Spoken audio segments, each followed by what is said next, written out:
আমরা সব সময় ডিম আর দুধ দিয়েই পুডিং বানিয়ে থাকি। আজকে বানিয়ে নিচ্ছি ডাবের পুডিং। আর এই ডাবের পুডিংটা কিন্তু অনেক স্বাস্থ্যকর আর খুব সহজেই বানানো যায়। তো চলুন শুরু করা যাক। আসসালামু আলাইকুম, বাংলাদেশি ফুড কিচেন থেকে আপনাদের সবাইকে স্বাগতম জানাচ্ছি।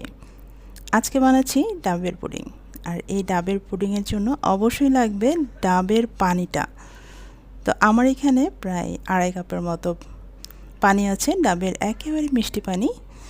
তার মধ্যে 4 টিস্পুন আগার আগার পাউডারটা দিয়ে দিচ্ছি, যাতে জমাট বাঁধা হয়, মানে বাঁধে, সেজন্য আর কি।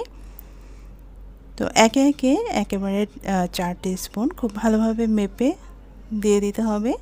তারপর নেড়ে চেড়ে একেবারে মিষ্টি অনুযায়ী আপনারা চিনি দিয়ে দিবেন, কারণ এই ডাবের পানিটা কিন্তু অনেক মিষ্টি থাকে।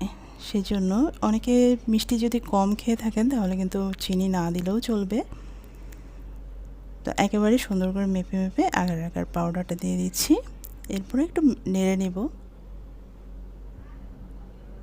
তো এটা একেবারে ভালো করে মিশিয়ে তারপরে সুগারটা দিতে হবে।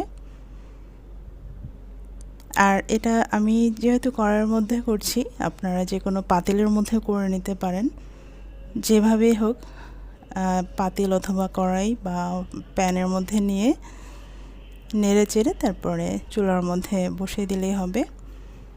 তো এবার দিয়ে দিচ্ছি চিনি, আর চিনিটা পরিমাণ মতো দিতে হবে। তো দিয়ে দিলাম 2 টিস্পুন। তো এখন ভালো করে নেড়ে চেড়ে চুলার মধ্যে বসিয়ে দিয়েছি।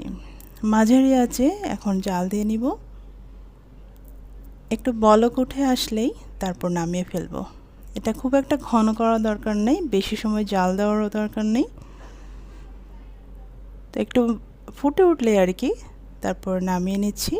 একটা বাটির মধ্যে ডাবের যে সাদা অংশটা সেটা চিকন চিকন করে কেটে রেখে দিয়েছি, তার মধ্যে এই পানিটা ঢেলে দিলাম। আর গরম অবস্থায় ঢেলে দিতে হবে।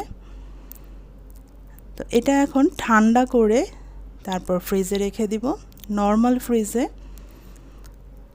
এ তো হয়ে গেল ডাবের পুডিং। তো যখন জমাট বাঁধবে তখন আপনাদের সাথে আরেকদিন আমি শেয়ার করব। আজকে সময় সাপেক্ষের জন্য শেয়ার করতে পারছি না। তো নেক্সট ভিডিও নিয়ে আবার আসবো। আজকের মতো বিদায় নিচ্ছি। আল্লাহ হাফেজ।